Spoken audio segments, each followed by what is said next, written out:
Hey everyone, welcome to Real Mob Stories with James Proctor. And tonight we have a really special guest. And I had mentioned it a couple of weeks ago when we passed our 100,000th subscriber. And so I'm happy to be here tonight with Séamus McElearney. He is a former FBI agent, and he was part of one of the biggest organized crime busts ever, and it involved the Jersey family, the DeCavalcante family. And it was the first time in their 100-year history that you ever had a made guy flip. And Anthony Capo, who's the subject of the book Flipping Capo, which is why we have Séamus here today, he was the first one. And then you had several others that flipped, but that's the only time in the history of this family that you've had anyone actually flip. And so you were instrumental in actually getting the DeCavalcante family busted down. It really devastated them, and I don't think that they've recovered yet. Well, James, it's great to be here, and I'm glad to be part of Real Mob Stories. Thank you very much. So let's start off by, if you could give the audience a quick background of who you are, how you got involved in fighting organized crime. Sure. Well, I'm a native New Yorker. I was born in the city and raised in the Bronx. Went to school in the Bronx. I went to Cardinal Spellman High School. I was raised next to St. Brendan's. That was the name of the parish that I went to. It was located next to 207th and Bainbridge Avenue. So that's where I kind of grew up. We basically moved from there when I started high school. So I decided to stay going to high school at St. Brendan's because that's where a lot of my friends went. So I went to high school there, learned a lot when I grew up in the Bronx. A lot of my friends went the right way. A lot of my friends went the wrong way. So I grew up quickly. Then I went to college at Iona College.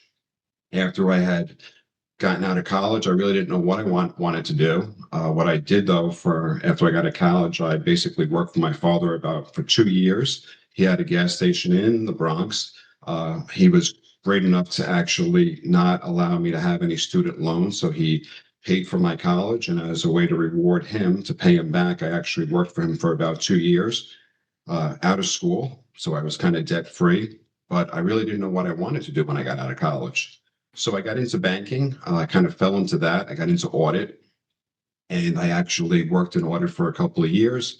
And I was working behind a desk, and it really wasn't for me. I didn't have a passion for that. Didn't feel like there was a purpose. And then I kind of fell into someone. I ran into someone who actually worked for the FBI, and the job just seemed extremely interesting to me because the way they described it every day was different. You could be one day talking to a CEO, next day going to court, another day doing surveillance, and it just really interested me. So I just started to have a passion for that. I really wanted to join the FBI. Yeah. I can't tell you how many times people said, "You'll never be an FBI agent." And one of my mottos in life has always been persistence beats resistance. And at that particular time, there was a lot of people that were applying to the Bureau. From what I was even told back in the mid 1990s, after the hiring freeze, because there was a hiring freeze for the Bureau in the early 1990s, there's approximately 100,000 people that applied just in New York. The odds were kind of stacked against me. But fortunately, I was selected to go down to Virginia in like 1998. And that's when this case kind of starts, and we'll start to get into that. Yeah. And I was fortunate enough to be selected to go down to Quantico, Virginia in February 1st of 1998. And I went down there, and this investigation actually starts right before I went down to training. Oh, This wow. investigation starts in January of 1998 with the robbery of the World Trade Center and also the murder of Joseph Canigliaro. When you went through the process of becoming an FBI agent, what was the most challenging part of the academy? Like, things have even changed between now and then. We're talking like close to 25 years ago. But back then, there was a process, right? Like, the first process is taking like an SAT type test. Okay. Then you come in for an interview, and where you're questioned by 3 agents at the same time. It's a panel interview. You have to answer questions in a certain amount of time. If you don't answer the questions in that amount of time, you fail. And, you're not allowed to give all the questions away. But I do remember there was one example related to ethics. And just a quick story was when I Mhm. worked at the bank, there actually was a time where the bank got sold.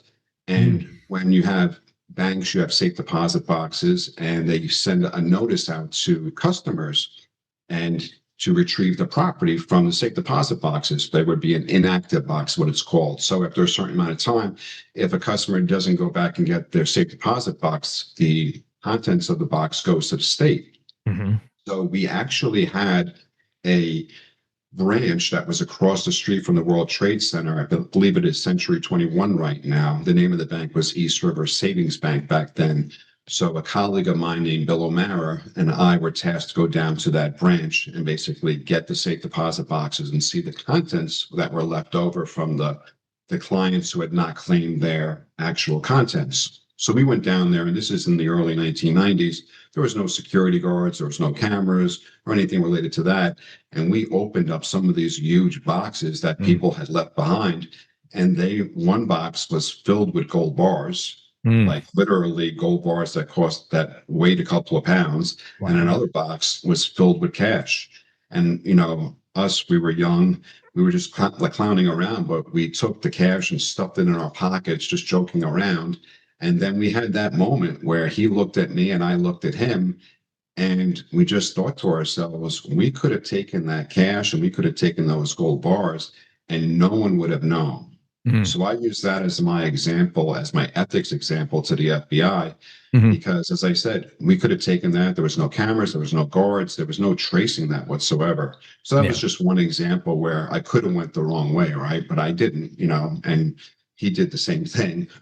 We Wow. both went the right way. But that was just one example.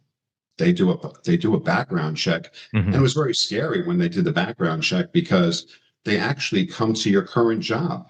They come to your current job and they speak to your current employer.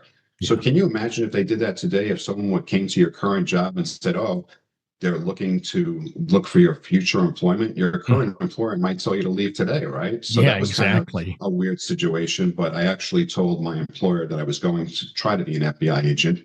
There's various processes that you go to, and just because you make one stage doesn't mean you're going to make the next stage. Mhm. So the entire process back then took about 2 years, and Wow. it wasn't very quick results. You take a stage and you might not hear from them for 3 or 4 months, and then you get the next stage. And then eventually I did get selected after they did the polygraph and the background check. And I do remember when they did the background check that they came to my employer, and then they said they were going to hit my neighborhood, meaning they were going to speak to all my neighbors. And I Right. was like, okay, I got to get home tonight to actually speak to my neighbors to make sure they don't think this is a joke. Yeah. And when the time I got home that night, they had already did the entire neighborhood, which was crazy. Wow. And everything worked out well. And I do have a really quick story because my Yeah. best friend, Dave, who I went to grammar school, high school, and college together, he had moved down to Virginia. And Mhm. he called me because they went down and spoke to him. No matter where you live, they spoke to all your friends and family. And Right. I remember him telling me, and I cringed after he told me the story, that they went down and spoke to him, and they said to him, "Do you have anything? Do you know of anything that can be used against Seamus that could be used to blackmail him or could, be used against him?" And my friend, who's a jokester, basically turned around and said, "No, but if you find out anything, can you please let me know?" And I cringed when he told me that because the person that he spoke to really didn't have a sense of humor because they were Mhm. from Virginia. So I kind of cringed when he actually told me that story, but we still have a good laugh about that today. Yeah. So as I said, the process was about 2 years before you even get down to Quantico. I do know when went down to Quantico, we started off with 50 people and we ended with about 37. But prior to me going on to Quantico, to try to stay in shape, I played a lot of basketball. And I had an injury before my knee where I used to play a lot of hockey. And, when you're young, you're a little dumb. And Mhm. since I hurt my knee, and my kneecap would physically pop out. And when I took karate during a test one time, my kneecap would pop out and I would just physically push it back in, and you could Right. really feel it grinding against the bone. So when a couple of weeks before going to Quantico, I was playing basketball and my knee popped out, Mhm. and I just popped it back in, and I was just determined to go down to Virginia and just try to to really just try to suck it up, really. So I went down there, and when you go down there, you have two types of instructors for physical fitness. You have one that likes to fight and one that likes to run. So when we got our instructor for our class, I walked in and I met the instructor, and he was about 5'2", 120 pounds soaking wet. He was a runner. I would much prefer the fighter. So we got stuck with the runner, and as a result of that, during one of our fit tests, I actually hurt my knee, and they wanted to send me home. And I was just very determined that I was not going to go home. And I just they showed that my steely resolve that I really wasn't going to go home. And I decided that I would stick it out, have PT, try to find time to do PT in a no free time schedule. To keep my knee. And I did that, and I was able to actually get through that. But that was probably the most challenging thing that I had, was trying to stick that out with a bad knee. I later found out, years later, when I snapped my MCL about 5 or 6 years ago, that the doctor told me that I tore my ACL back then. So I went through Quantico with a torn ACL during that time period, which is kind of unheard of when you think about football players today are out the entire year. And when you go to Virginia, there's we ran a lot, and I was running with a knee that I shouldn't have ran at all. But, it was basically mind over matter, really. So, but that was probably the most tough time. And plus, I wasn't a guy. I was a guy from the Bronx. I was never in the service whatsoever. Right. So people that were barking at me to do orders really wasn't my cup of tea. And for some reason, they didn't like New Yorkers down there at all either. So getting adjusted to that, and then sharing a room with like 4 people, was kind of odd for me as well. So I think those were the most challenging times. And then, as I said, our class started with 50 people, and I think we ended with like 37. So.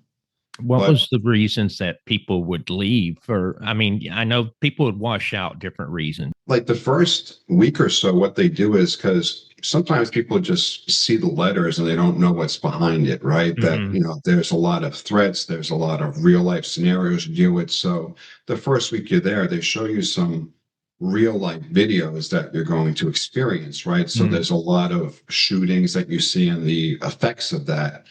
And as a result of that, some people just quit, right?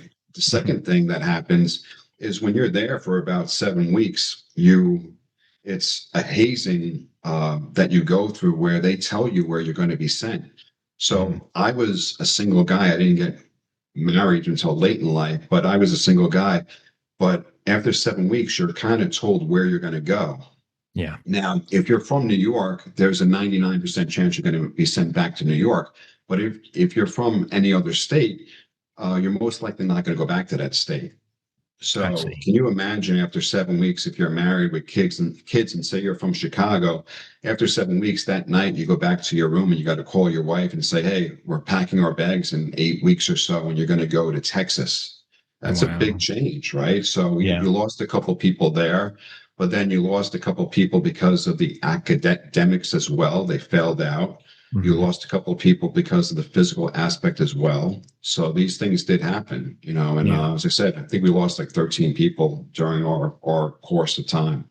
But as I said, I just stuck through it, related to my bad knee, was able to use other ways, my mind, where I was, related to the test that I took, I made sure that I scored really well. Yes. I could box, so I made sure that I was able to physically do other things well. So except for the running, I was able to master everything else. And, I was able to come back to New York. So I graduated in May of '98, and they send you back to New York. The first couple of months you're here, you go through a rotation. And this is for New York. I can't speak for the other offices throughout the states, but they throw you through a rotation where you go through surveillance, you go through the operations center, you go through the applicant squad, and then you eventually get to a real squad. And during that time period, you try to distinguish yourself and try to make a name for yourself, because, as everyone knows, your reputation is everything in the bureau. People will hear about your rep no matter where you are. So you want to volunteer for things. You want to work late shifts. You want to work nights, weekends. And at that point, coming from where I came from doing audit to doing this job, I wanted to learn as much as I possibly could. So I worked whenever I could and I volunteered for everything. And then you would go around to different squads and speak to supervisors and try to ingratiate yourself to them. And at that point, I started to read about organized crime. And to me, it was just fascinating because they were into everything. It's like it wasn't just drugs, you know, it wasn't just white collar. Wherever they could make money, they were going to go. So that's what really drew me to organized crime. However, with the Bureau, you really don't get a say where you're going to go. They basically tell you the needs of the Bureau. You'll constantly hear that. So I was trying to get to organized crime. I spoke to a lot of superiors in organized crime, and I just got lucky and got drafted to an organized crime squad. Yeah. And so when you went through that process, how long had you graduated from the academy? Well, what happened was I graduated in May of 1998. There's a rotation process, and then I finally got to a squad in December of 1998. Okay. So that squad was C10, and C10 was responsible for the Bonanno family at that time. Right. And I get assigned to that squad. And at that time, they were already investigating the Bonannos, and they started to investigate the DeCavalcante family. And I get assigned to help out with the DeCavalcante family. So what happens is this particular case starts in January of 1998. Before I go to training, right? So what happens is there's a guy named Ralph Guarino. He is the mastermind behind this. Ralph organizes a robbery of the World Trade Center. And 3 individuals go in there and they rob the World Trade Center. They actually do it, but they come out and they quickly think they're in the clear, but they take off their mask. Yeah. They're arrested pretty quickly. I think 2 are arrested like that day. 1 goes to, I believe, New Mexico, and he's caught within days. And then Ralph is smart enough to know, hey, I'm going to get arrested pretty quickly. They're going to figure this out. So he's smart enough to call a legendary agent by the name of George Hanna. George Hanna was a Brooklyn guy who was an agent from the late 70s. He's a legend in his own right. He was involved in a shooting right out of the academy when he had just gotten out of the academy that weekend. And he calls George, and George is a street guy, and he turns Ralph into a witness. Yeah. And he turns Ralph into a proactive witness. When I say a proactive witness, what I mean by that is he's going to keep him on the street and make consensual recordings. When you have a proactive witness, you have no idea where he's going to go. He could go anywhere. You don't know what family he's going to go to. You don't know who he's going to run into. You're basically giving him a recording device, and you're going to see where it's going to take you. Okay. So where he took us was to the DeCavalcante family. The second part of the investigation happened about 10 days later. I think the robbery was on January 14th of 1998. And then on January 23rd, I believe, is when Joseph Canigliaro gets killed. Okay. Joseph Canigliaro was a DeCavalcante associate who was living in Brooklyn. Joseph Canigliaro was in a wheelchair. How he got in a wheelchair was a DeCavalcante soldier named James Gallo and him were buddies. They had loaned money to a person, a victim who needed money, and they went to go collect. And when they went to go collect, James Gallo shot at the loan shark victim and missed him and shot Joe Canigliaro, who is known as Joe Pitts, and paralyzed him. No hard feelings between the two, but he paralyzed him. So Joe Pitts was in a wheelchair from like 1970 all the way up until his death in 1998. So those are the 2 events that kind of start this investigation. So Ralph then, as I said, is a proactive witness. He's run proactively from January of 1998 up until December of 1999. And I get to the squad in December of 1998. When I'm at that squad, I get tasked to go to the DeCavalcante side.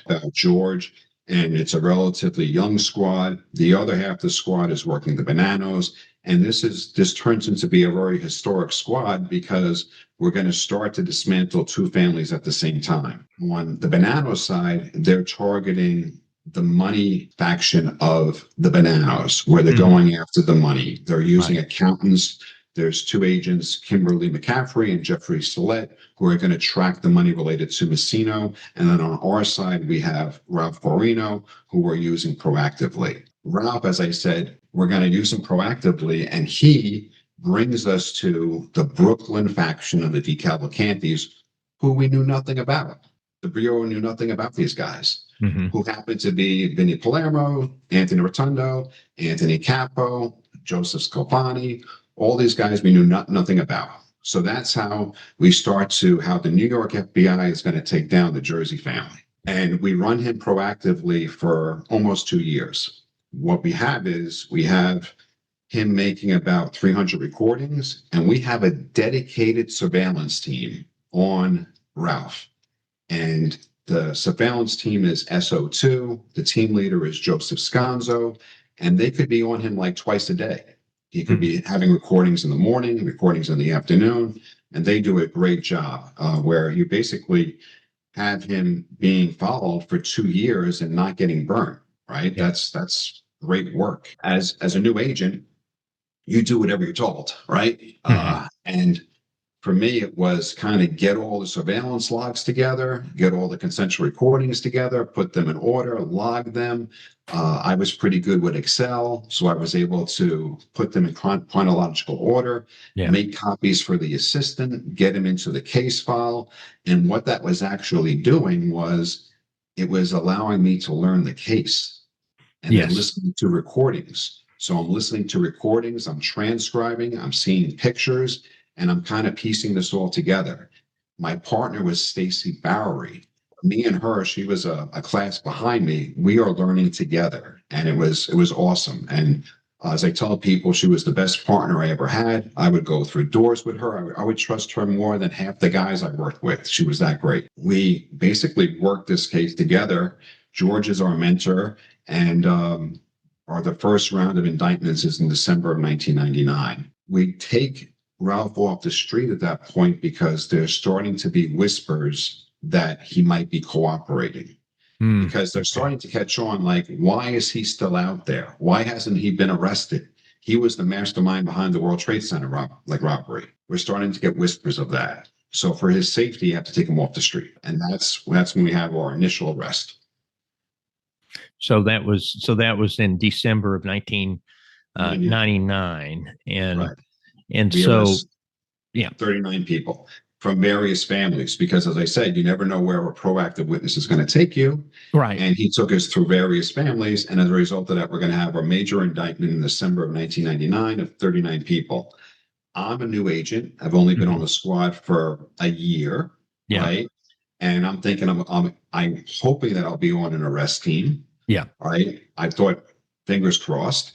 And lo and behold, I get tasked with arresting Anthony Capo. All that I'm seeing is hearing stuff on tape, hearing about this dangerous, violent soldier who's hated by law enforcement, and I get the ticket to arrest him. And you're thinking that this could get pretty dangerous based upon the reputation of this guy.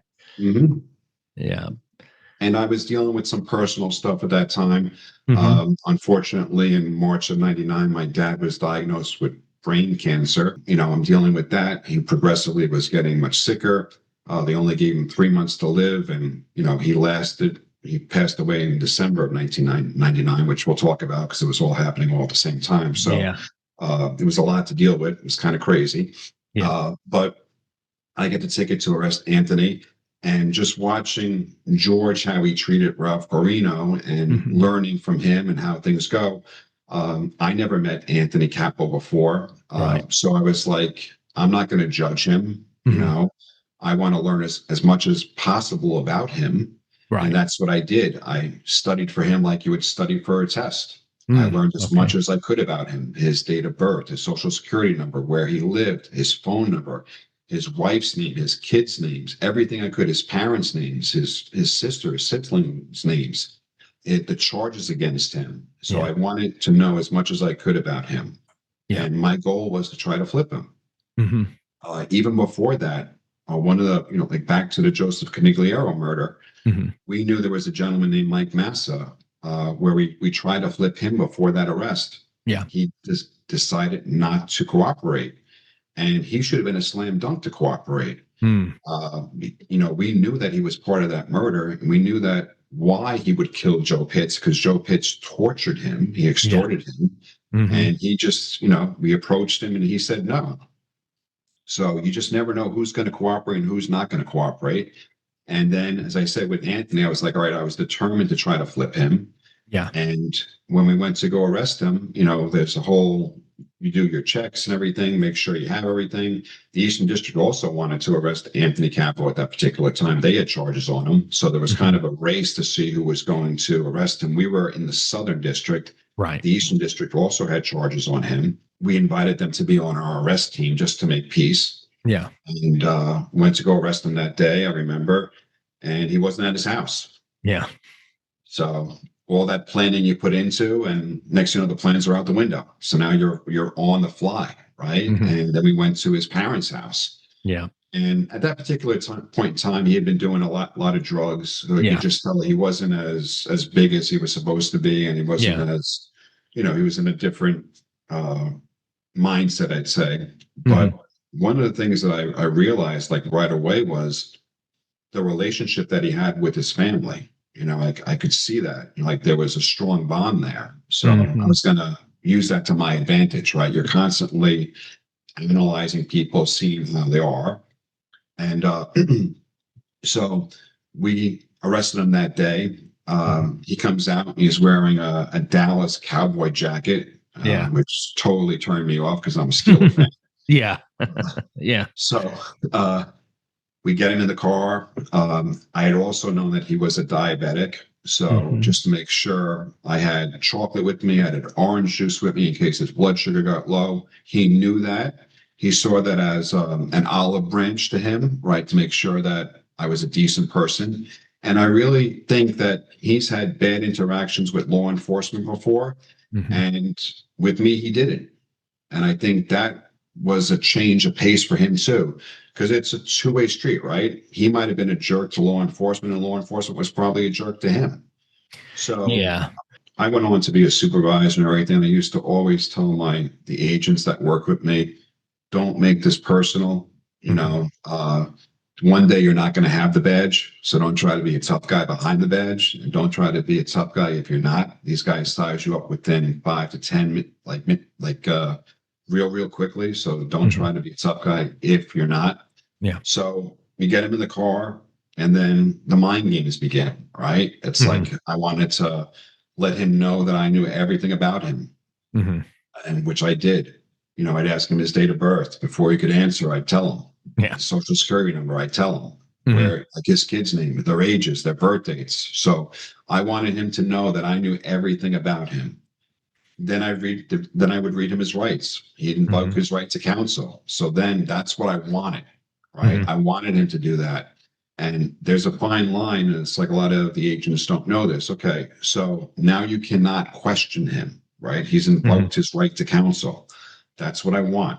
So then I would tell him, I don't want you to say a word. Now I'm going to give you food for thought. Okay. Such as, he was initially arrested for the conspiracy to murder Charlie Majuri.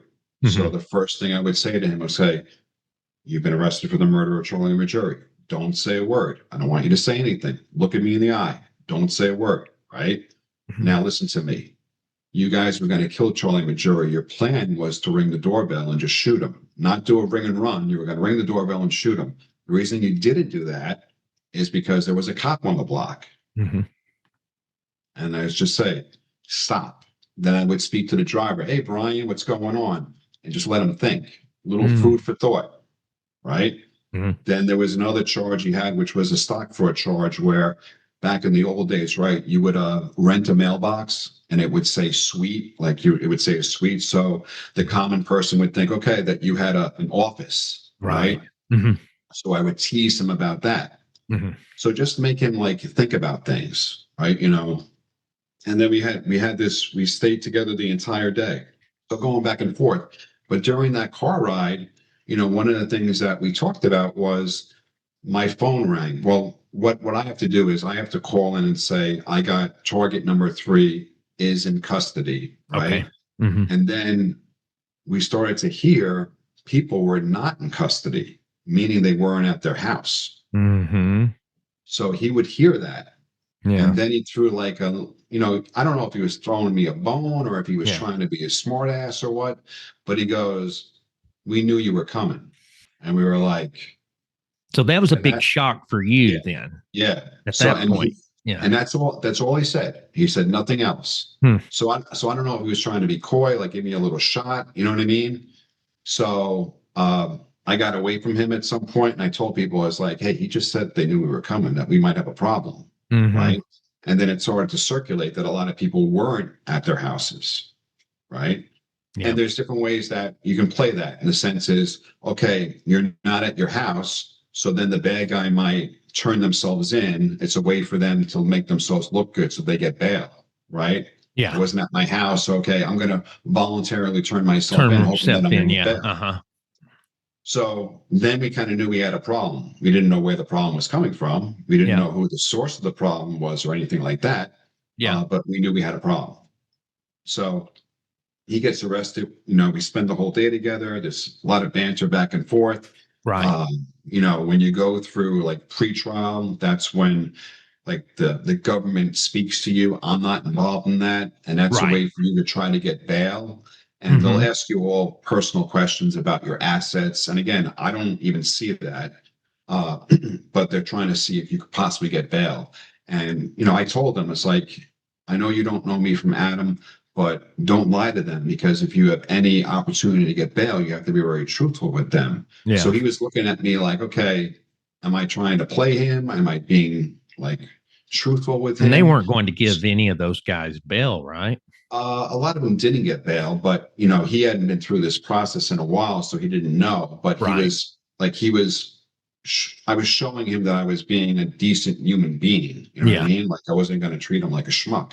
Right. So uh, I think he appreciated that. Yes. So then I had interactions with his stepfather as well, and I think Mm-hmm. word got back to him that I was respectful, right? Mm-hmm. Yep. And I think a combination of all of that, and I didn't think he was going to flip. I just thought, Yeah. okay, I did my job that day. Let's see what happens.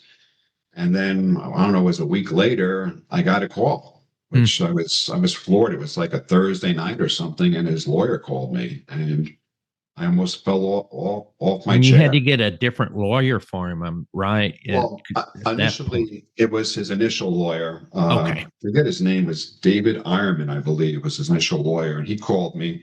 And again, I'm brand new, so I don't really know the process or anything, right? So he calls me and said that his client wanted to cooperate.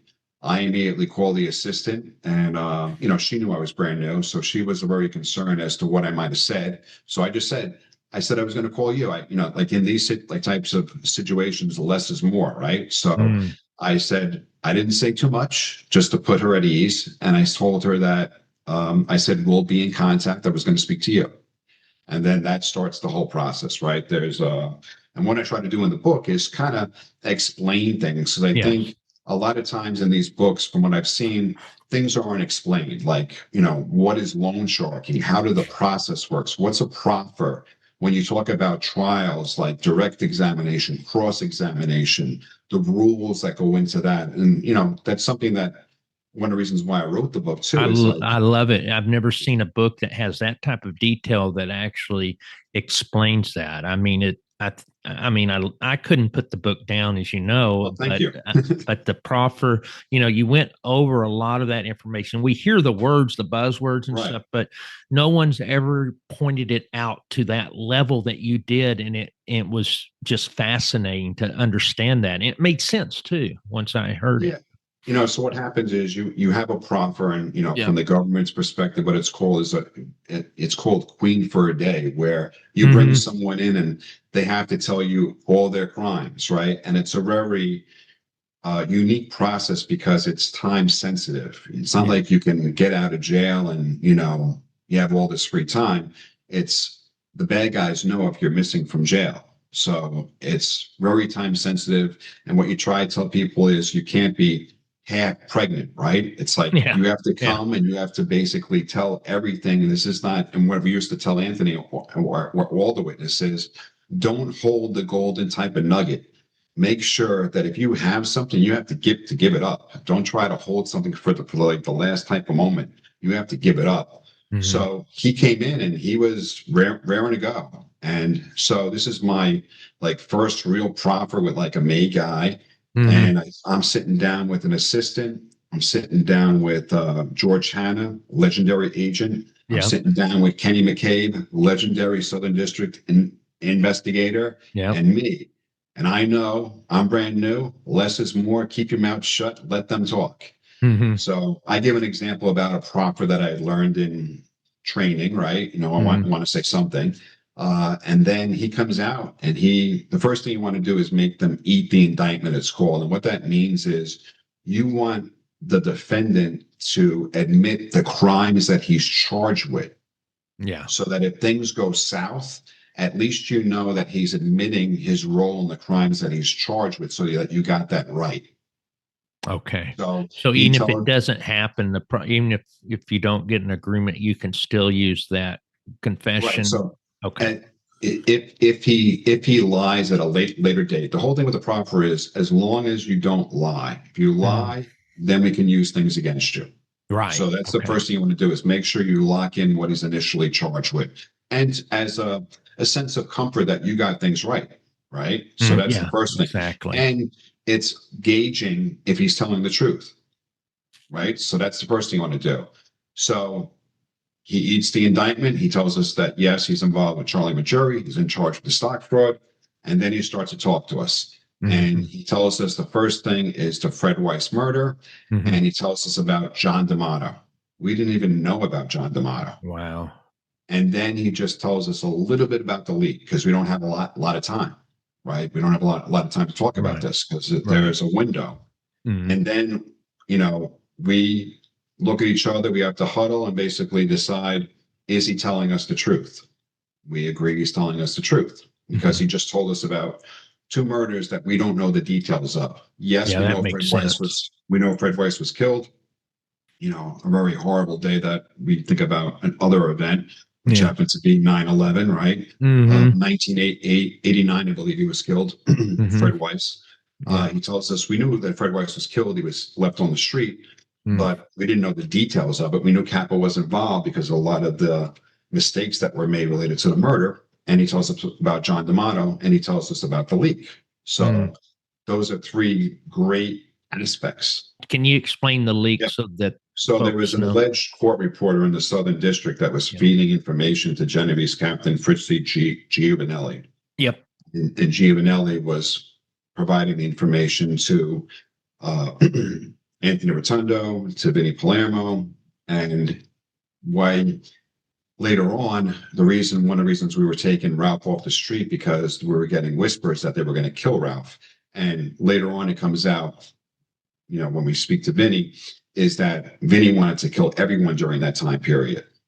He wanted to kill Frank Scarabino. He wanted to kill Frank D'Amato. He wanted to kill Ralph Guarino because Fritzy was feeding information that there was, in their words, a rat around us who was giving information. They didn't know who it was because Scarabino had been with the DeCavalcante family during the Fred Weiss murder and then had left and then came back to the family. And Ralph was around us making tapes for 2 years. So they didn't know who it was, but they knew they had a problem. So that was the leak that they had, and they were providing information. So Fritzy was the source of it, and we later arrest him. We'll get to all the arrest in a bit. Yeah. But that's the golden nugget. So we have, and unbeknownst to me, I didn't even know, as you pointed out earlier in the show, that no one in that family had ever cooperated before. So I'm a new agent, not realizing what I had just done. That this was the first main member to cooperate. I just think I'm doing my job, what I'm supposed to be doing. So, and I used to tell all the agents later on my squad when I had the Colombo family, is I used to tell them, don't seek credit will find you. That's what was happening here to me. So he decides to cooperate. He tells us that John D'Amato is buried up at Phil LaMela's recycling plant in Marlboro. Yeah, he was known as Phil the Undertaker. The younger, His yes, reputation. and I think he just recently passed away too, He I believe. did. Yeah, he did. So he's got a recycling place up in Marlboro, New York. And as a result of that, now we have to go try to find the body. Even though Capo didn't put him there, he was the one that shot him, which he tells us about as well. So now I got to go get a search warrant in the Northern District of New York. And as I said, my father is very sick at this time. You know, he's not going to make it. So I got a lot of personal stuff going on, trying to deal with this. And next thing is trying to get a search warrant, and which we do.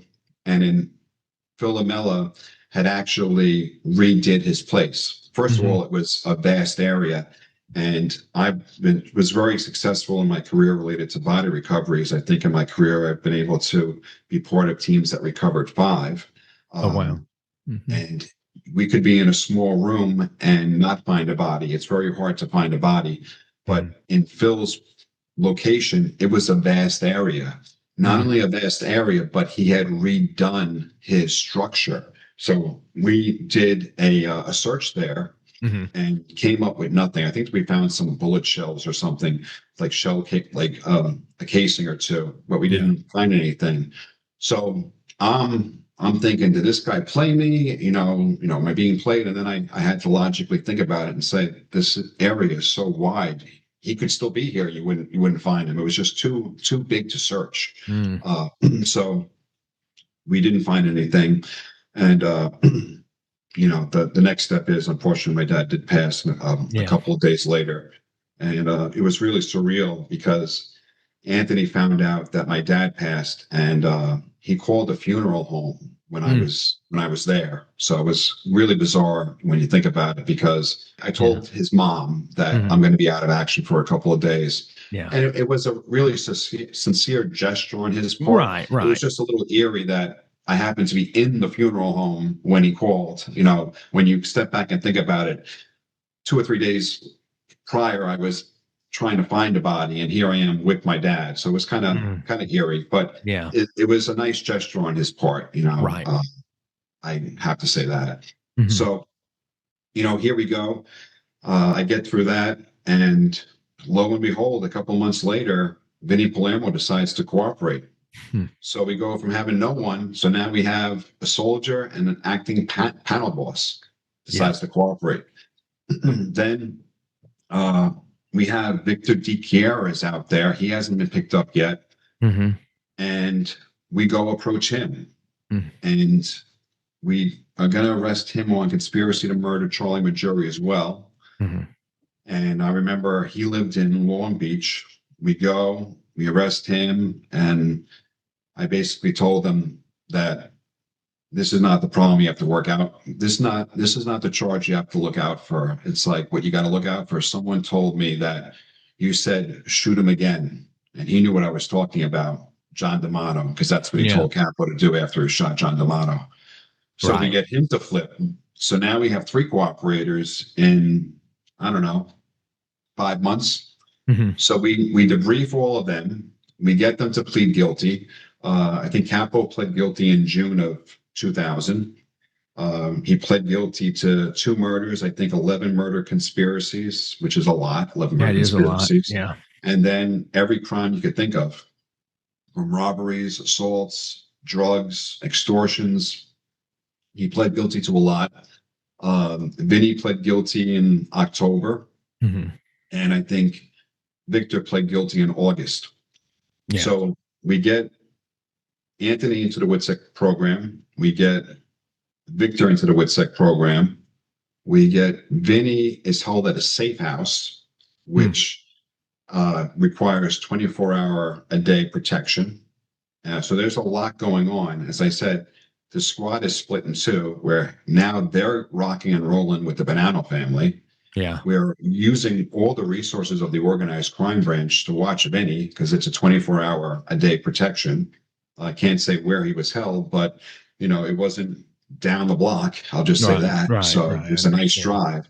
I'm driving from one end to the other end, trying to debrief Capo, and then go into the other end to try to watch Vinny. So there was a lot that was happening in a short period of time. And then we take all their information and we're going to lead us to the October 2000 arrest, which would be the hierarchy arrest. And we're coming up on the 25th anniversary of that, which would be October 19th. And that's when we arrest the acting boss. No, we arrest the official boss, John Riggi. The two panel bosses that are left over, which would be Jimmy Palermo and Charlie Maggiore. The consigliere, Steve Vitale. Phil Abramo, captain, Louis Consalvo, Greg Rago, soldiers, and then a bunch of associates. So I think there was like 12 or 13 people that were arrested at that time. So that was a significant arrest, a big arrest. And Frank Scarabino was arrested too. And then lo and behold, Frank Scarabino comes forward. So we have another cooperator. So now we're at 5 altogether, including Ralph. And that's when it gets a little scary because Frank reveals that there was a contract put out there to kill Capo and his family and to kill members of law enforcement. So it got real quick, to tell you the truth. So now we have to move Scarabino and his family, and we have to try to convince Capo's family to move. And I had the pleasure of speaking to Anthony Capo and breaking the news to him that they wanted to hurt his family. And that's one thing about Capo. I know people hated him and he wasn't well liked, but he really did care about his family. And this, even up until his death, really shook him. You know what I mean? Like he was really upset about this. And I'll never forget the day that I told him that. Like, he took it really bad. And it's one thing, to protect your family, but it's one thing to be defenseless. And he relied on me to protect his family. Was he surprised that they would go after families? Because that's usually something that doesn't happen over in the United States. They would go after families. It's supposed to be off the table. I think they wanted to go back to their old Sicilian ways. And we had a lot of contacts over in Italy as well. And we started to hear a lot of chatter over there as well. So it was real. It was very real. We had a forum headquarters and, it got real quick. And here I am, the one that flipped them, right? So I have to be very careful myself. So, you had to watch where you were going, your routes and all of that. Thankfully, it didn't happen, right? As I always say that hard work leads to good luck. So we were lucky that it was Scarabino, and when Scarabino decided to cooperate, speaking to Frank Scarabino, he basically said that put him off, that, it's one thing to kill someone, but to kill family and kids is off the table for him. He had said that at trial too. But, he did have a ticket to do it, and it was really tough. You have to get someone to buy into the program, right? In the sense is we were trying to move Capo's family and they wouldn't move. So that made it very hard for me. And I would tell Anthony that too. It's like, your wife's not playing ball with me. I'm trying to get her to move, but she won't move. You know what I mean? So it's very hard to do that, and she didn't want to go into the program. So there's only so much I could do, but thankfully we arrested all those people. Frank was arrested too that day too, now that I'm thinking about it, on October 9th, like the 19th. So that was good. But we got lucky, so nothing happened, which was good.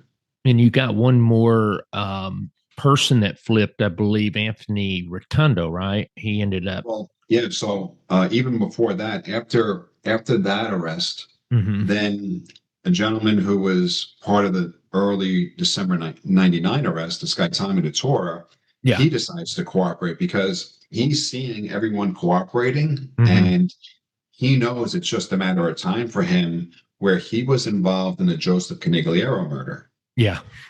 So he decides to cooperate, and when we get him out, he's out on bail. So we were able to use him to make a consensual recording. And it's probably one of the best consensual recordings we've ever had. Mm. where he got all the people who were involved in that murder. He got them all together Hmm. and he made a recording and they all talk about the murder. Now, as Wow. I mentioned, Joseph Canigliaro was in a wheelchair. So he gets the shooter, Marty Lewis, on tape talking about shooting Joseph Canigliaro. Hmm. And as I said, he was in a wheelchair. So he shot him in his car. Yeah. And what happens is he shoots him and then he gets out of the car and Joseph Canigliaro actually drives away. Yeah. And on tape, it says when he gets to the corner, he puts on his signal after getting shot, like I don't Wow. know how many times. Yeah. He puts on his signal and then drives to Joe Brightson's house and Mm. picks him up. Yeah. And Joe Brightson was part of the conspiracy to kill him as well. So Yeah. can you imagine Joe Brightson's face when My God. Joseph Canigliaro picks him up when he's supposed to be dead? Yeah. And he drives him to the hospital. And then, unfortunately, at the hospital, Joe Brightson calls his cousin, who happens to be an NYPD detective, Yeah. and that detective removes case shells from the car. So Hmm. then he's involved in the murder too. Oh, yeah. Right. So, as I He said, died in surgery, right? Joe Pitts. yeah, he died Yeah. at the hospital. That's So, strange how he made it all the way to the hospital. He gets sedated into surgery and then yep, dies. yep. So he passed away. Hmm. And then, as a result of that, we have another round of indictments, which is in April of 2001. A bunch of people are arrested there. I think Charlie Stango and others. I'm not too sure if Frank Polizzi died that Christmas of 2000 or 2001. So anyway, we have another round of indictments in April of 2001. Hmm. And then we arrest the cop in May of 2001 for Yeah. his role. And then we arrest Fritzy Giovanelli for the leak in, I think, August of 2001. Yeah. And then Anthony Rotondo cooperates. So now we have the whole structure. We Yeah. have an associate, we have a soldier, we have a captain, and we have an Hmm. acting panel boss. That's the first time where you can put every structure, every level of a family to testify from the same Hmm. family. And that's Wow. what we end up doing, which is amazing stuff. And then you have the trials, right? You have the trials Hmm. that start, and Yeah. basically, I had a year of trials that started in December of 2002 all the way up Hmm. until November of 2003. I wasn't Yeah. at the table for the Joe Canigliaro trial, but Capo testified in that, and Stacey Bowery and Nora Conley were at the table for that one. Hmm. And that's when Mike Massa took a plea on the eve of trial, 35 years. We had a trial there, and they were all convicted. Brightson and Lewis got life. Hmm. I believe the cop got 13 years, which is hard time for a cop to do. Yes. They all got convicted, as I said. And what people don't realize when you have trial, trial is 24/7. You're at court all day, and then at night you might prep a witness, or you have to get ready for the next day, reviewing a transcript, or might have to interview someone, and then you have to prepare for the next day, as I said. And then there's leading up to a trial. You have to prep for a trial. Yeah. That's constant too. So, as I said, that whole year was doing trials. And then the next Yeah. trial was the Batabli trial. And then you had the Jimmy Palermo trial. And then we had a lot of pleas in between then. So, Mm. what could happen is before the Batabli trial, we had X number of defendants. So, you're preparing for, say, 7 defendants for trial. Yeah. And then they start to drop out. And now, Right. okay, you have to adjust the strategies that you have because they pled guilty. And now Hmm. you're down to 6 defendants. So Mm. then you adjust your strategy. And then you're down to 5 defendants. So it was constantly changing. Yeah. Uh, but as I said, the assistants were great. They really were great. And trial is where you learn everything. It's the best part of being an agent because you learn what to do and what not to do. That year, 2002 to 2003, we had the blackout. So that Hmm. was an interesting time. And then we had the West Palacio trials that were mixed in there as well, where West Palacio was charged with the murder of Joseph Masella. Hmm. He was convicted at the first trial of, I believe, RICO conspiracy with gambling. And then they had to retry him. And then there was a mistrial. And then we almost tried him a third time. Yeah. But during the second trial, um, it was when the blackout happened. And I remember Capo was testifying at that trial. Wow. So he's on the stand and there's a blackout. You don't know if the blackout is just in the building, and then you find out it's on the whole East Coast. And I remember I was thinking, okay, I might get half a day today where I might be able to get some sleep for a change. And I go up to go get my car, and I remember giving the parking attendant my ticket, and the parking attendant looked at me, and I looked at him, and then he looked up, and my car was on a lift. So I wasn't going anywhere because there was no electricity. So I had to stay at 26 Federal Plaza that night, and back then there was a lot of rats in the walls, so I did not sleep at all that night. So my goodness. Yeah, it was an interesting night. Yep. Yeah. And you know what's interesting? So whenever you go through the proffer session, you talked about how Anthony Capo is required to communicate and mention every crime that he was part of. And so, you know, he talked about the different murder conspiracies and murders. And the one that's really sad for me and is the one of Joey Garafano. And can you describe that relationship that Anthony had with Joey? And Sure. and did he have regrets over because I think that was his good friend. Right. If I remember correctly, they met in high school. I think he went to New Dorp High School. I think Anthony went there for 2 years and then he was thrown out. Eventually got his GED, I believe, but that's where he met him. And throughout his childhood, they did a lot of crimes together. You know, they would rob pizzerias, clothing stores, pharmacy here and there. So there was a lot of petty crimes that they did together. And, you know, they grew up together. They got involved in organized crime together. And Joey participated in the Fred Weiss murder. And he kind of botched that in a big way. So one of Joey's roles were to take plates off a car, stolen plates off a car for some reason or another. And I don't know why he did this, but he actually took plates off of Anthony Capo's wife's car and used them on the car that they used for the murder. Yeah. So no logic behind that. I don't know why he would do that, but so when they did the murder, they caught a piece of the plate number, and that kind of led the cops to Capo's wife, and it kind of brought a lot of heat to Capo. And then Joey started talking that he wasn't going down for this, and he started talking crazy, which, you know, you're not supposed to do that. And Capo unfortunately told that to Anthony Rotondo, and as a result of that, the DeCavalcantes said he had to go because they were afraid he was going to cooperate with law enforcement. So Anthony wasn't involved in the actual murder, but if you step back and think about it, his words did lead to his murder. Joey basically said he wasn't going to go down for this, and Anthony did tell me that he told him, "Don't worry, I'll take the weight for it," blah blah blah. But he did pass along that message to Anthony Rotondo. And there was a lot of heat that they had where the cops were, I remember, were actually on Anthony's block. Anthony would try to hide and try to go out the back alley. I think Anthony had back surgery at the time too. So he might not have been thinking straight either, and might have been taking pills or whatever, and kind of told Rotondo this. And as a result of that, they killed Garafano.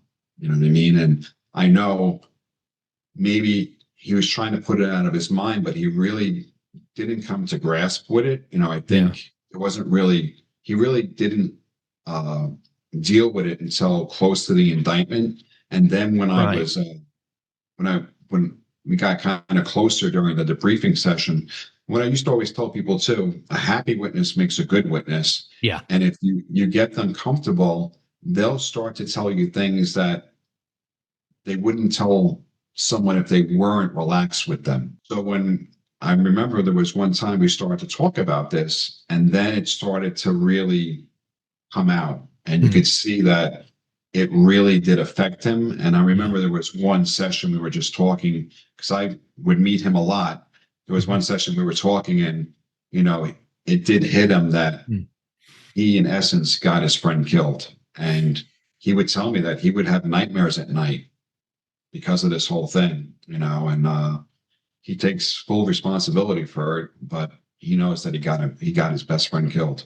Was Joey, do we know if he was more of a follower of Anthony, or was it just, it's just, I know the circumstances just seem bizarre. It's almost like he shouldn't have even, well, obviously he shouldn't have been part of Yeah, criminal behavior, but it right. just seemed like that he, maybe it just wasn't his place. But, I know at the same time, though, they were talking about that he was on a list to get made, is Yeah, because he and was part of this thing. it's unfortunately that he passed away, and I Yeah. do feel bad for that. But Hmm. we all make choices in life, and Yeah. it's not like he just stumbled upon this. It's like he Okay. was involved in a murder. You know, look at all the crimes he participated with Anthony before, right? He Yeah. was doing stick ups. He was part of home invasions. He was doing a robbery of clothes stores. So he did do a lot of crime. So it's not like this was just a one and done. You know what I mean? So we all do make choices in life. So I'm not going to say that he just followed Anthony. He Yeah. made his own bed. You know what I mean? It's just unfortunate that he did get killed. And the thing that I try to tell people too is, you feel bad for their families, right? That's the whole thing. Yes. That This That's this really whole the, this whole mhm. life, like you can't pick your family, and I really always do feel bad for the victims' families, right? You want to give them closure if Yeah. something happens to a loved one, but you can't pick your family, and it really is sad. And so I've got a question also. So did you know about, so Anthony Capo, he did some work with Joe Watts, or early on in the 80s. And so I know that Joe Watts had went to trial and everything. And did you deal with Joe Watts with, I don't know if Anthony was going to testify against Joe Watts, but I know that the trial never happen and he Right. pled it out. And I'd heard stuff that maybe Watts was a cooperator as well, and so I wasn't sure what kind of went down with all of that, and if you were involved with Okay. Capo having to testify or be part of the Well, Watts stuff. Anthony testified 7 times for me, right? Yes, he did. And Hmm. but there was numerous times where Capo was prepped for trial, but Okay. ended up not testifying because defendants pled guilty. Yeah. I never heard that Joe Watts was a cooperator, that I can say. Okay. But there was a time, and this was like the first time. And so what happens is when a cooperator testifies the first time, you never know what's going to happen, right? And you don't want him to shit the bed. So, Hmm. and what I mean by that is he was a Southern District cooperator, and the Eastern District wanted to use him. And what you didn't want to Okay. happen is him to testify for the Eastern District for the first time and not come across well, and then we're kind of done. I see what So, you're so you were saying. fearful of that. Hmm. But, and I was told, don't rush writing your 302s. And I was Hmm. like taking, and I had debriefed him for a long time. So I had all these notes. Hmm. And then it came to a point where Joe Watts was going to trial, and the Eastern District wanted to use Anthony Capo. Oh, okay. And I see. I remember I was getting ready to go on a cruise with my friends from Bainbridge Avenue and from high Hmm. school and college. And I was getting all pumped and psyched for that. And then I'm told, we need his 302s. And I was like, what? So I'll never forget this. And it was a lesson learned. I needed to prepare Capo's 302s in like 3 days. So Okay. I basically, for 3 days, I was up for 3 days straight, no sleep, nothing. Went down to my basement and just worked straight through and prepared 100 302s within 3 days to turn it over. Wow. And, again, you have to be a stickler for grammar and making sure they're properly correct, because the defense attorney is going to rip you a new one Hmm. if they're not done properly, because they're going to articulate that to a jury to kind of make you look stupid. So I did that, turned them over, got it done in time, and then Joe Watts ended up pleading guilty. Mm. So that was good, right? And Yeah. Capo didn't have to testify. He didn't have to that trial. testify. Okay. Right. I see what And you're then saying. then years later, Joe Watts also pled guilty to the Fred Weiss murder, which just happens to be probably the most indictable mob murder ever charged. Yeah. Probably between the Gambino and the DeCavalcante family, probably at least 15 people have pled. That's just crazy how many guilty. people are involved in trying to kill one person, isn't it? Because of John Gotti.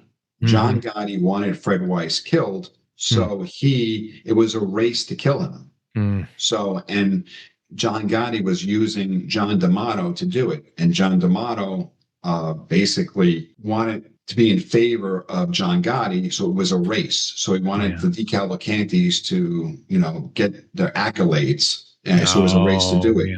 So I remember that there was, I forget, it was Capo or Rotondo or both of them telling us that they were crossing paths doing surveillance to kill him. So it was a race to kill him. And as a result of that, a lot of people cooperated, and then a lot of people pled guilty to it. So it's at least 15 people that between the two families that have pled guilty to this murder. So that's just probably one of the most indictable murders ever for like a mob murder.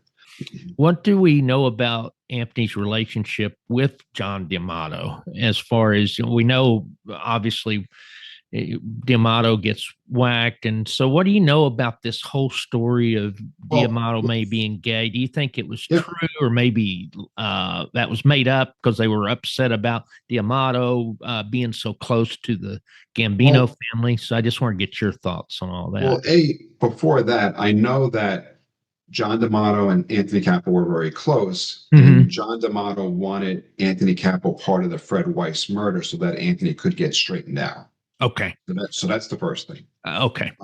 So 2 years later, right? Kelly was one of John D'Amato's girlfriends. She comes to Anthony Capo and basically tells Capo, she was crying, that John D'Amato has been taking her to sex clubs and engaging in sexual acts with men. So that's what she tells Capo, because Capo was close to her. He's got no reason to lie about that, right? It doesn't do him any good because he was friendly with John D'Amato. So he was very upset about that. So he goes and he tells his superiors, and to him it was, we can't be having a gay acting boss trying to run our family. So that's the angle that he's taking, and a lot of the superiors felt the same way. Now, that's one side of the story. Anthony Rotondo, yes, he didn't appreciate that or like it, but Anthony Rotondo he was a stickler for the rules. He was more upset because John D'Amato was stealing money, basically borrowing money from other families and saying it was for the DeCavalcante family. Meanwhile, it was to cover his own gambling losses. So it's probably a combination of them both. But I don't think it's a fake story. I think it's a true story. Yeah. So I think he was going to sex clubs, and to each his own. I really don't care. But we don't know if we don't think Kelly made that up then either. No. It wasn't. Right. And talking about Anthony Capo, how he met Anthony Rotondo. What was the story of how they met? I'm not exactly too sure, but I think it evolves from after getting out of high school and just being associated with people from Staten Island. I think that's how it happens. And I know Anthony Rotondo got made at a very young age himself. You know what I mean? He got made after his father got killed. Yeah. So I'm not too sure of the exact connection. I don't want to mislead anybody, but I know that at a very young age, he did get associated with him. What was the good side of Anthony you saw? And maybe can you tell us some of the things that, did Anthony have any regrets about what he did? Because obviously you talk about he had the nightmares and everything, but I'd like to know your thoughts of him as a person, because you got to see him kind of after he got out of that life of crime. Well, even like when he testified, right? Just trying to prepare him to testify.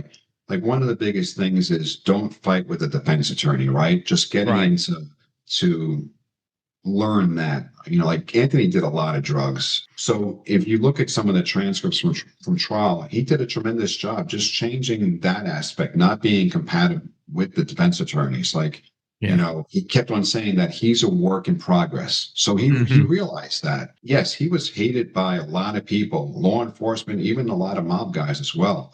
From what I saw him change. You know, it's like Mhm. I saw that connection he had with his family, with his kids, who he cared like dearly about, who with his mom especially, Mhm. with his siblings. I saw that connection. You know what I mean? He Mhm. was a funny guy. He had a quick wit. He was Mhm. very like he had a very quick wit. You know, Yeah. regarding his regrets, I think he regretted the entire life. I think he was looking for a second chance. I think he was looking for a way out. And, you know, I'm glad that we were able to give that to him. A lot of Yes. these guys, you know, like Anthony Rotondo too, they make Mhm. the best out of their second chance. And I think that's what he needed. You know, sometimes they grow up in a neighborhood where they don't have a choice, right? You know, Yeah. and I think that's what he needed. I think, you know, maybe he liked the life initially, and then maybe he got sick of it. But Yeah. I think he did have some good features, you know, even, you know, just small things like acts of gratitude that he had. Yeah. And Mhm. what I mean by that is like even when he was in prison, like he would like give me little gifts. You know what I Mhm. mean? Like he didn't have to do that. And it Right. wasn't like he was trying to buy me or anything. He had Right. Right. like he had nothing for me, but he would like give me um like a little thing that like he didn't even make it. It was just funny because I used to bust his chops about it. Like I don't even know what you call it, like a figurine that he had Mhm. made, right? You know, of the Steelers. That he even spelled the Steelers wrong, which I used to bust his chops about. Just the point of him of doing that or having someone do it, like Mhm. just the kindness of that, like show Mhm. that he was changing. You know what I mean? Yeah. And then even after he got out of jail, and that's another thing too. It's like people see movies and they think the Yeah. witness security program.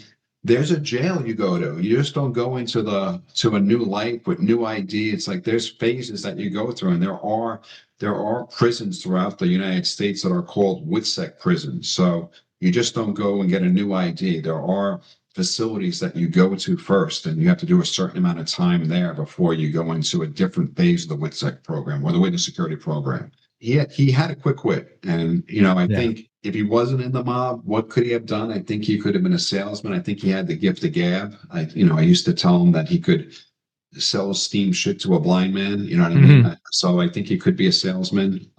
It's just unfortunate that he went down the wrong path, but I was glad to see that he got a second chance and he made the best of it. So Yeah, he definitely did. And what do you say to victims of, well, there's innocent victims of some of the acts like the right, burglaries, the house yeah. invasions and all that, but what about the people that were involved that were killed? Was there anyone innocent, like a civilian?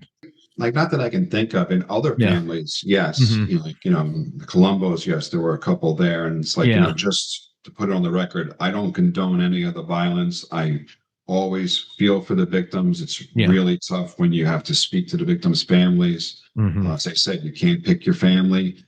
So I really do feel bad for them about that. And those are tough conversations to have. Yeah. What you always try to do is you try to get closure for the family.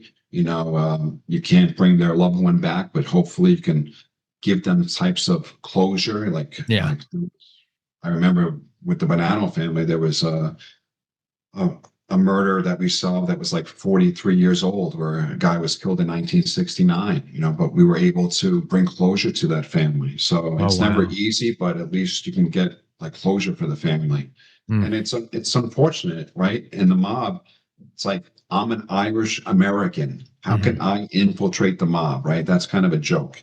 Hmm. We need these witnesses to build cases, Yeah. and that's the truth of like the matter. We need them to build cases. Did Anthony ever talk about any of the guys on the street that he liked or disliked? Just curious if there was. Uh, yeah, it's like, I can think out loud here in the senses. Yeah. There was one, like, well, first of all, it's like, so we were talking about when you debrief people, right? So he's Yeah. got to tell me his whole entire criminal history, which for him it was very vast, right? Yeah. And I'd be sitting there taking notes, one eye kind of raised, like, just making sure that you're looking at him because some of the things he's telling you. And he's talking to you like just a matter of fact, like it's nothing. You know what I mean? Mm. Like, can you pass me the sandwich? I'm like, wow. It's like, Oh, he's talking wow. about murders and everything else. Yeah. But I do remember he was very annoyed at one situation where there was a father and son. It was, I believe, Richard Marco Sr. and Jr. They were shaking down a guy that he knew that owned a deli. This is like the mid 90s, like 96 or so.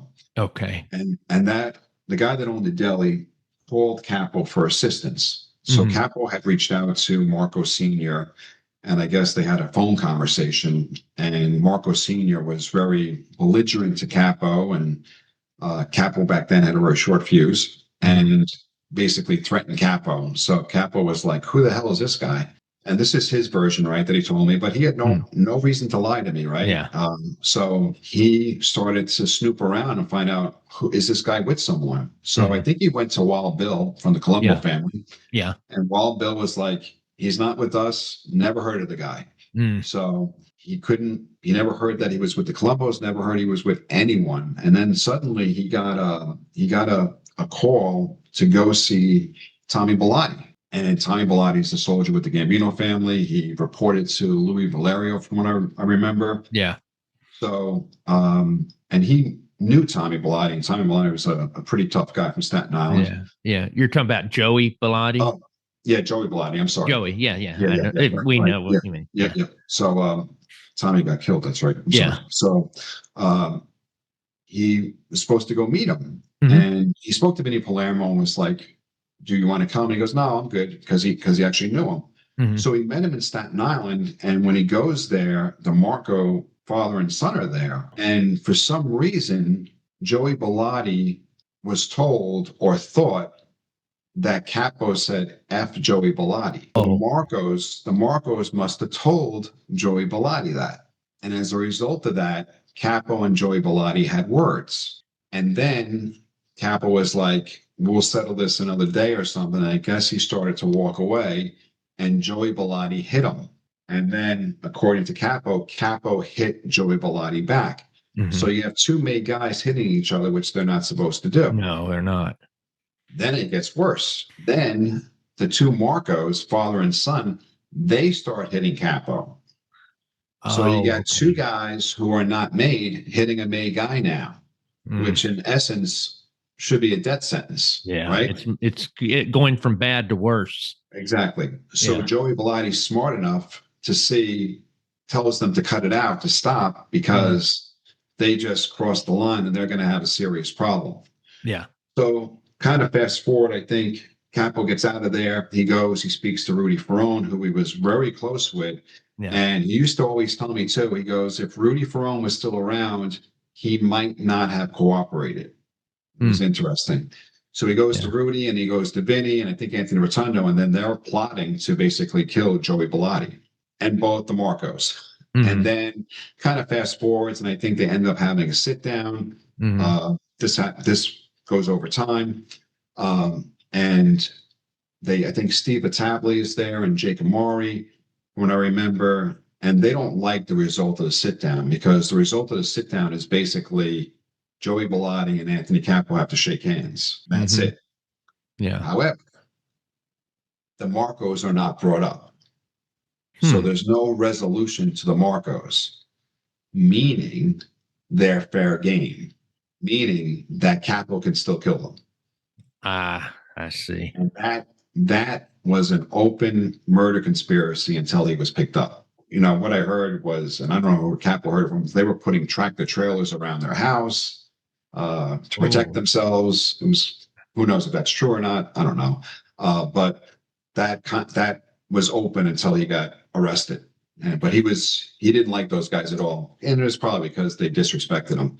Yeah. But yeah, Mm. he didn't like them at all. But he used to say that like Joey Bellotti was a tough son, like son of a bitch. So Yeah. Did he talk about the time that he got into it with Remy Sierra?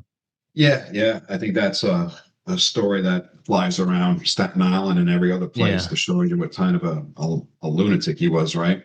Yeah. Where I guess they were at a bar and they were talking to a girl, and I don't know the exact details, but it was over a girl, and Yeah. something happened. And Capo, as I said, was a bit of a madman back then, and Yeah. he took a fork and he used the fork to stab him in the eye with it, to stab him in the face with it. Which is kind of a crazy thing to do. Yeah. But yeah, he was known to have a short fuse and be known to be a pretty wild guy. So Yeah. Yeah. Do you crazy. have any other stories about Anthony Capo that maybe that the audience hadn't heard before, or any crazy? Because I mean, everyone's got these crazy Anthony Capo stories, and I'm just wondering, maybe there's a one or two you could bring up that Well, maybe. the thing too is, I remember there's a couple of things, right? I remember there was the Colts Neck murders, where the two stockbrokers got killed, and this was right before the charges in December of '99, where he was a target in that investigation. He had nothing to do with it. Monmouth County wanted to speak to him. He decides to cooperate. This is right after my dad had passed away. This is January of 2000. They want to speak to him, and again, IRS Capo, I'm seeing him being nothing but professional, very nice to me, very cordial. And I'm like, where's the lunatic that I hear about? Right. Yeah. So we bring him up to White Plains to meet Monmouth County prosecutors and detectives. And, as I said, I was taught a certain way, more bees with honey than with vinegar. And they come in with the prosecutor and they are very heavy handed. Then I see the other side of Anthony Capo, where he snaps and he is giving them the business. And I'm like standing back and I'm like, that's the lunatic that I heard about, where I saw him snap and switch. And, he was defending himself because he was so annoyed that he had nothing to do with those murders. And, there was blood found at the scene. They took DNA from Capo, and it turned out not to be his blood. It turned out to be a dog, actually.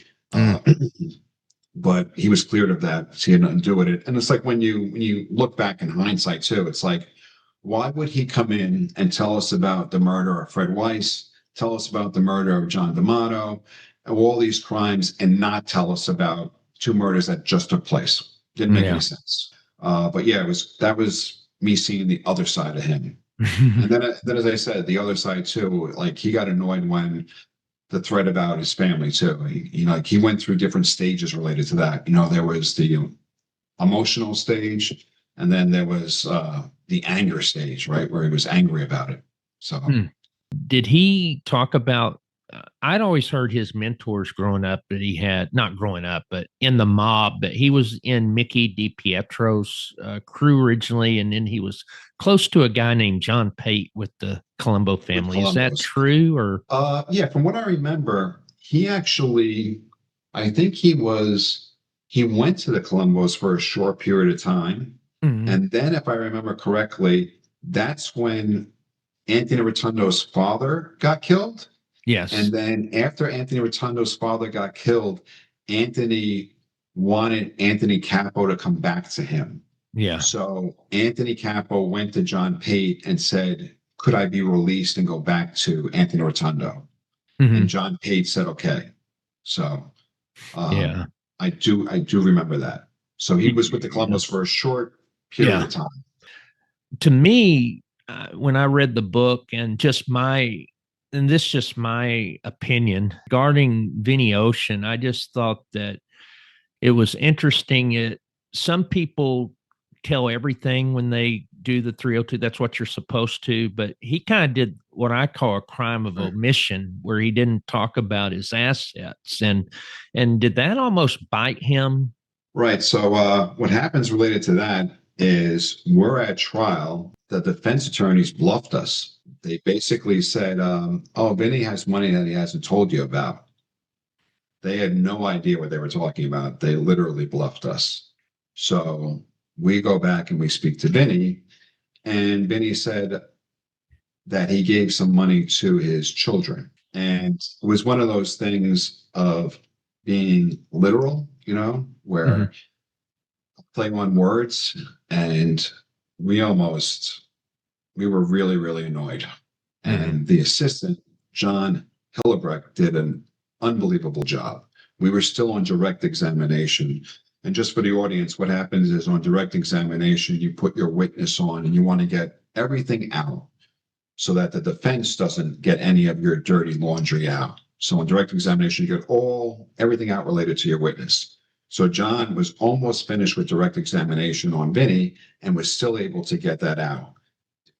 However, it was getting it out at the last moment where it was basically saying, when did you tell us about this? 15 minutes ago. So that didn't look good. That almost cost us the trial.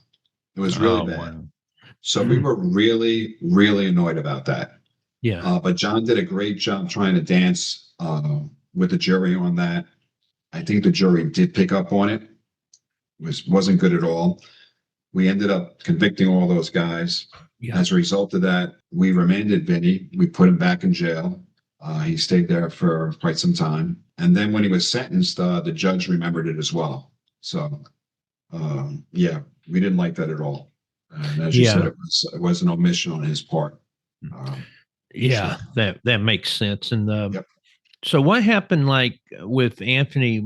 One thing that's brought up in the book and people know about him, you know, and you brought this up a little bit, is the health issues. You know, he had the drug issues combined with diabetes and other health issues. And so what was his life like, you know, when he was in jail? Did he obviously he probably cleaned himself up from drugs, but how did he improve his health? And then when he got into the witness protection program, how was he health wise and all that? I'm sure with his job of having to be on his feet all day initially, that probably wasn't good for his diabetes.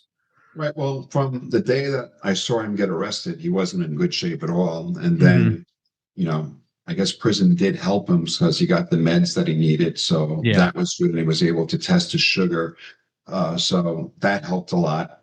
And then, you know, he was a diabetic. Going into the program, he wanted to be a success story for me. And I always told him, you know, like, be a success story for yourself. Like, you're getting a second chance. And I know he was working a lot of hours trying to sell cars.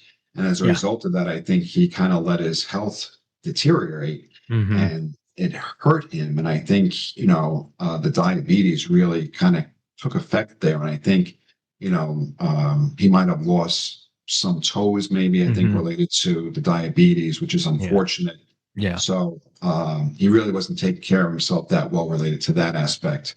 Who are the guys that you like to deal with that you had a good relationship like you did with Anthony Capo, and who was maybe some guys that you didn't care for too much or didn't have a good relationship with that was in organized crime? He always would call me and say that it's your favorite snitch. Yeah. But yeah, so after that investigation, which went on for probably 6 years, to December of 2004, I still would speak to him. He would call me, and what happens is the witness security program is run by the Marshal Service. Yes. So he can't call me directly. He has to go through the Marshal Service. And so a special number would pop up on my screen, and I would know that it's someone from the witness security program is trying to call me. Okay. So he would call me every couple of months or so just to touch base with me. But I had moved on. I had been requested to go from C10, which handled the DeCavalcantes and the Bonannos, to go down to the Colombos squad to run the Colombos squad. And at that particular point in time, I only had 6 years on the job, and I really thought I was too young to be a supervisor. So I was flattered that they wanted me to do that. And I said, I think I'm too young to do that. So I was kind of voluntold that I was go down there. And at that time, the Colombos squad had 8 supervisors in 8 years. Right. So I remember reading that. Yeah. I was telling them, it's like, if you want me to go down there's a couple of things. A, I'm not a yes man. And 2, they should have stability. So if I go down there, that's the way it's going to be. And I'm not a person who just wants to be a supervisor just for the sake of being a supervisor or a boss. It's like I want something that I'm going to be passionate about, and I was passionate Yeah. about organized crime. So I became the supervisor down there, and I was a supervisor there from December 2004 all the way up until June of 2013. Mm. So I was starting to get them on track because when I got there, they really didn't have anything going like case wise.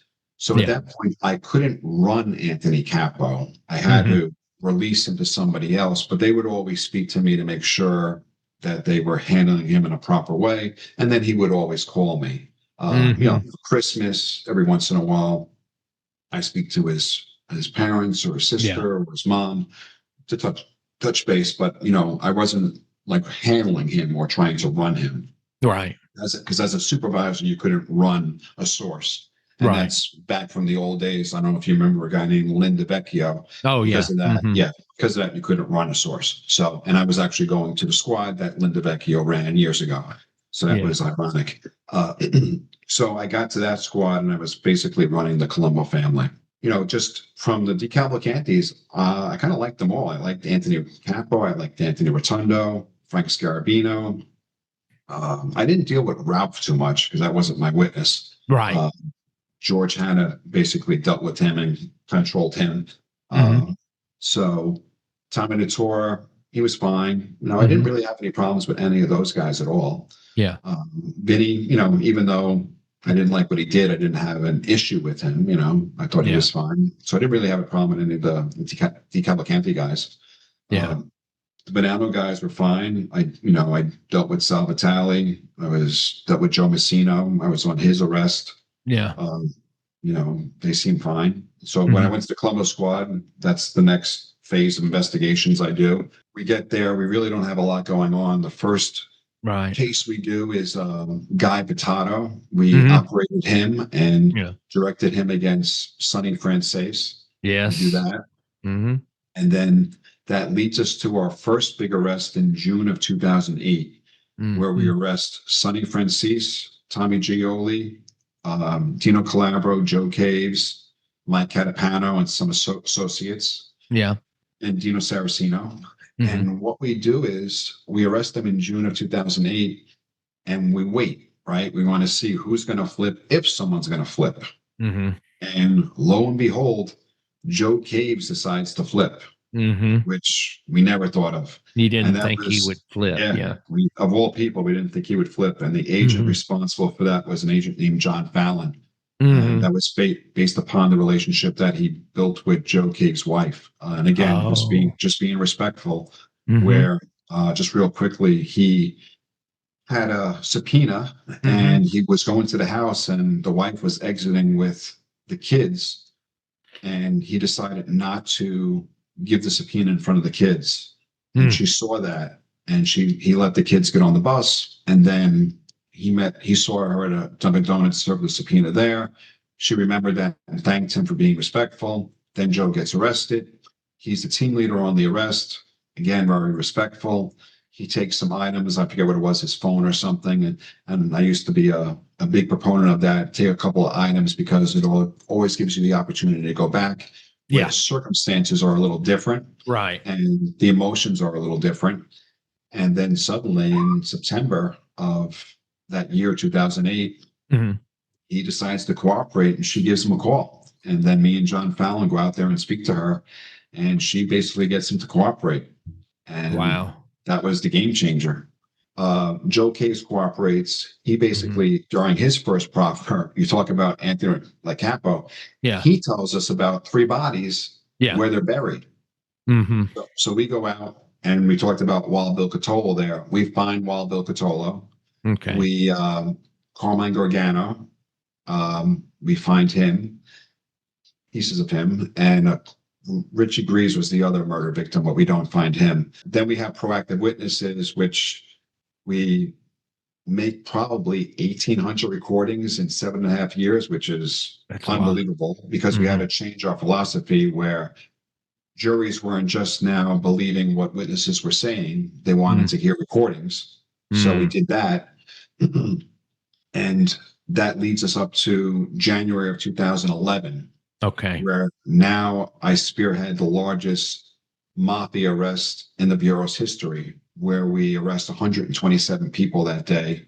Mm-hmm. And our squad alone is responsible for 60 arrests and 5 search warrants. After that arrest, the Bureau decides to reduce their resources and they want to combine squads. So they take C10, which was my old squad, and they combine it into C38, my Colombo squad. So now I have the Colombos, the Bonannos, and the DeCavalcantes. Oh, wow. You have a lot. Yes. So we're not a lot of people. Mm. And now we start working the Bonannos, where I have Vincent Basciano's second trial.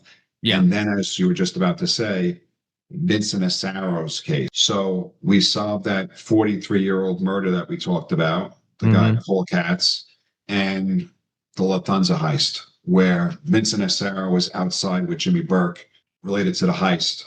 And Vincent Assaro was also part of that murder, the Paul Katz murder with Jimmy Burke. So, and then I have my last official act as a supervisor was in June 2013 when we did that dig and we recovered pieces of Paul Katz. Vincent Assaro, we arrested him and he actually beat that case. So, but then we was that your biggest disappointment? Not your disappointment, but was that a disappointment? I would assume, being part of the agency, that he beat that case, because I'm sure you felt the evidence was pretty strong, right? That wasn't my biggest disappointment. I would say my biggest disappointment was the Colombo case, because we talked about victims there before. We had a trial with Tommy Gioli and Dino Saraceno, and they beat a couple of murders. And the reason that's the biggest disappointment is because of one of the murder victims. One of the murder victims was a guy named Ralph Doles, who was a New York police officer who got killed in 1997. Right. And they beat that murder. And I really feel bad for the victim's family that they weren't convicted of that murder. And getting a jury to agree on anything is a very difficult thing to do. Yeah. Getting 12 people to agree on something is very hard to do. And there's a lot of times that defendants are guilty. You're just not proving that they're guilty. And that's sometimes a tough pill to swallow, because we all know that they did that murder. They just weren't convicted of that murder. Because when you have other people that were with them that are convicted of that murder or pled guilty of that murder, you know that they were part of that murder. So that one was kind of tough because of the victim. So 2013 was your last act as a supervisor, you said? Yeah. So, and then, well, what happens is related to the Vincent Assaro case. I arrested Vinny in January of 2014 because when we did the dig, we're digging there, and we knocked out the water main pipe. And as a result of that, I'm the commander on scene. I have to get the number 2 guy from DEP down to fix it. And he actually just happens to be a Spelman grad himself, who was a little older than me. I think his name was James. It's Roberts. And he comes down to fix things, and we have to go to the bathroom. So I have to go up to Liberty Avenue to go to the bathroom. When I'm going to the bathroom with a bunch of guys, I look over and there's a Bonanno body shop there. And who's there but Vincent Assaro? Really? So I look across the street and I'm like, that's Vincent Assaro. So the guy, I said, we got to say something. They're like, no, we don't. We can't say anything. I was like, yeah, we do. And they thought I was crazy. So I was like, I'm saying something. So we go to the bathroom, we cross over the train tracks. I stop, I talk to Vinny for a couple minutes, ask him how he's feeling, and he knows what we're doing. Yeah. He knows where we are. Yeah. So I said, we're just down the block, we're like working and just trying to joke around with him a little bit. And at the end of the conversation, I just tapped him on the shoulder and I said, I'll see you soon. And I left. And that was in June of 2013. Yeah. January 2014, I knocked on his door and I said, I told you I'd see you soon.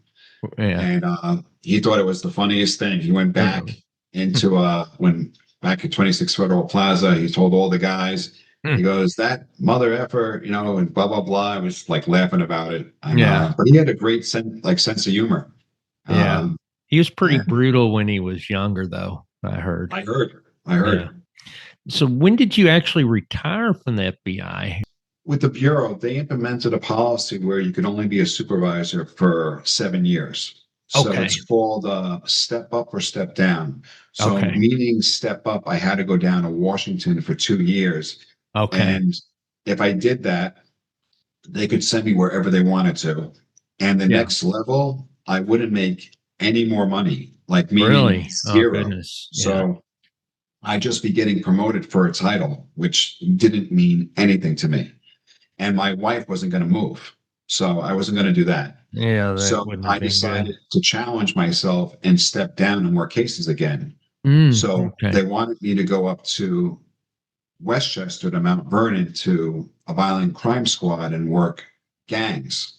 And they had a problem up there. So I went up there and I worked with two people, a task force officer named Eddie Murphy and an agent named Kevin O'Donnell. And we basically used RICO for the first time against local gangs up there in Westchester. And we dismantled these two gangs. And, Wow. it felt good. We were able to turn a lot of young kids' lives around who were really reckless and just killing each other, which was really, really sad. So I was able to dismantle these two gangs with the help of Eddie and Kevin. And then after that, I was getting close to retirement. I was like, okay, I got to go back to my roots, which is white collar. If I want to go get a job after the FBI. Yeah. And I went back to white collar and I worked a couple of fraud cases. And then I retired in May of 2019. And currently I run corporate security for a financial institution. Yeah. And you're staying really busy. So yes, I am. Yes, I am. Just a couple of quick questions on it. So related to that, the way the FBI works, this is something fascinating to me is that Gangland News last week, I think Jerry Capisi wrote something that the FBI is looking at eliminating some of the task force squads, or do you know anything about that, or could you speak on that? From what I heard is they got rid of C-16, which is the Gambino squad. So I think all they have now is two organized crime squads. So it's always been the needs of the Bureau. It's really sad that they've gotten rid of another organized crime squad. Yeah. Hopefully, that changes in the future, because if you don't keep the resources, they're just going to rebuild. So Yeah. that's unfortunate. Hopefully that changes in the future. As I said, I think they just have two squads right now. And hopefully they apply some more resources. So it's sad to see that happen. So the book, the book was excellent. And I just think that anyone interested in mob history, anything, it's more than mob history to me. You have the legal part of it. I've never seen this type of information before, meaning of you lay out the steps of what you went through, what the team goes through, everything from the preparation of the actual raids, how you had to handle 30 different places at the same time, and you're worried if people are going to run off, are they going to be there. There was a lot that you talk about that no one thinks about. But what made you decide to write the book? Well, people had approached me just about my career, and I really never thought I would write a book. And then I kind of just stepped back and thought about it, and I said, let me give it a shot. And then, just thinking about the team itself, right? I don't think anyone really connected the dots, as we kind of discussed one point here, how that squad C10, dismantled two families at the same time. And I don't think the public really knows that, right? No. It's like how half the squad was doing the Bonanno family, and the other half did the DeCavalcante family at the same time during that time period. It's like, it was a young squad of people that just gelled together. There wasn't someone trying to one up the other. It's just we all had each other's back. We learned from the best. It was just a great way to grow. So I thought that's important. And then just, this question has come up a lot, just recently. And I started to think about it. Another reason I know Anthony Capo was a bad guy and had a bad reputation. And a lot of people hated him. I don't know his relationship with his kids, right? But hopefully this is a way for them to see that his father did turn his life around and did do Hmm. some good, because he never really got the credit that he deserved. Unfortunately, he did pass away, right? Yeah. So, Hmm. you know, I was hoping that he would get sentenced and that he would have his day in court, and that I could get up there and basically speak on his behalf. Yeah. And that never really happened. So hopefully this book can show the other side of him. Because at the Yeah. end of the day, when you look at the stats, 71 defendants convicted, 11 murders solved. We had Hmm. 7 trials. That's tremendous. Yeah. And then you look like the other side. It took 100 years to flip a guy, and now Hmm. we're at what, 25 years in counting. That's such a unique part of history. Yes. There, during that time period, we had 7 people cooperate, and no other made member has cooperated since. No. So, you know, I think there's a lot of tidbits in the book. I think it's a good Yes. read, and hopefully people buy the book. Yeah, and I'm going to do all I can to encourage people to buy the book. And I like I said, I couldn't put it down, and we're going to make sure that people know how to get to Amazon and to the different locations. So that will be up on the screen. So Great. it'll Yeah, be available what, October 28th? it's going to be released on October 28th. It's Mm-hmm. on Amazon. It's on Barnes and Noble, and they need to contact me. It's flippingcapo@gmail.com. Okay, that's very good. And anything else that you want to share before we close the interview? No, I just want to say thank you for having me on. This has been great. It's been great to meet you. I wish you Yes. nothing but success, and it's been great to be part of Real Mob Stories.